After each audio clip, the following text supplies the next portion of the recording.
au cœur verdoyant de Bornéo, où les arbres touchent le ciel et les cascades murmurent d'anciens secrets. Vivait un jeune orang-outan nommé Oli, avec une fourrure aussi brillante que le soleil couchant et un cœur rempli d'émerveillement. Tandis que les autres orangs-outans se contentaient de leur routine quotidienne, la curiosité d'Oli le poussait à explorer les moindres recoins de sa forêt natale. Il voyait la beauté dans les plus petits détails, des feuilles flottantes aux insectes bourdonnants.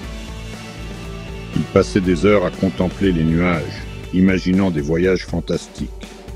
Mais Oli se sentait différent, seul dans sa curiosité pour le monde au-delà de la canopée.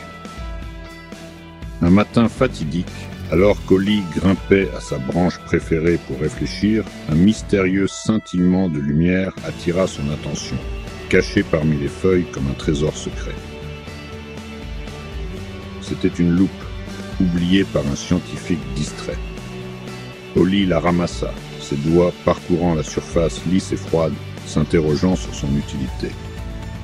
Alors qu'il regardait à travers la loupe, son monde se transforma, révélant des secrets cachés à l'œil nu.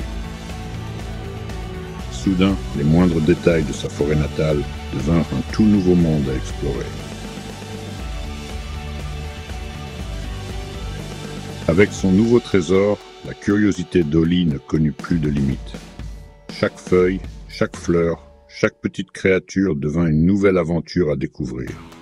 Il était loin de se douter que ce n'était que le début d'un voyage extraordinaire qui allait changer sa vie à jamais.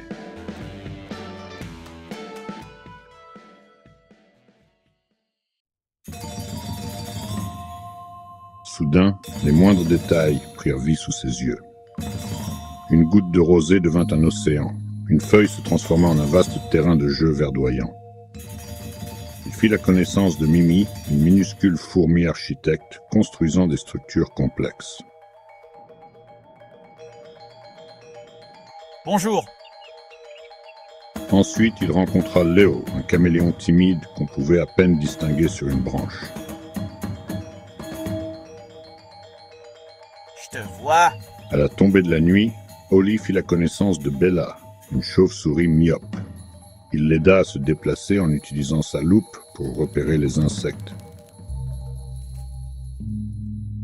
Les jours passèrent et le monde d'Oli s'enrichit de ses nouveaux amis.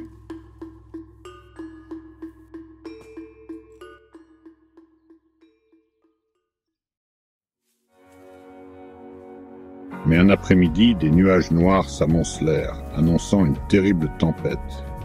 Le tonnerre gronda et les éclairs zébrèrent le ciel. Oli savait qu'il devait aider ses nouveaux amis et les créatures de la forêt. Ne vous inquiétez pas, j'ai un plan. Utilisant sa force, Oli déplaça des branches pour créer des abris. Avec son intelligence, il tissa des feuilles et des lianes pour renforcer les nids. Et avec sa fidèle loupe, il repéra les cachettes les plus sûres. Ensemble, ils travaillèrent sans relâche tandis que la tempête faisait rage. Enfin, alors que la dernière goutte de pluie tombait, un arc-en-ciel apparut.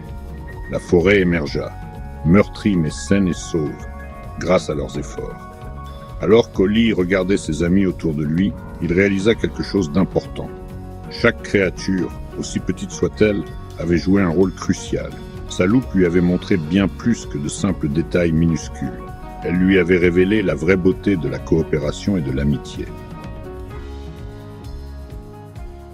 À partir de ce jour, Oli vit le monde différemment, pas seulement à travers sa loupe, mais à travers le prisme de la compassion et de la compréhension.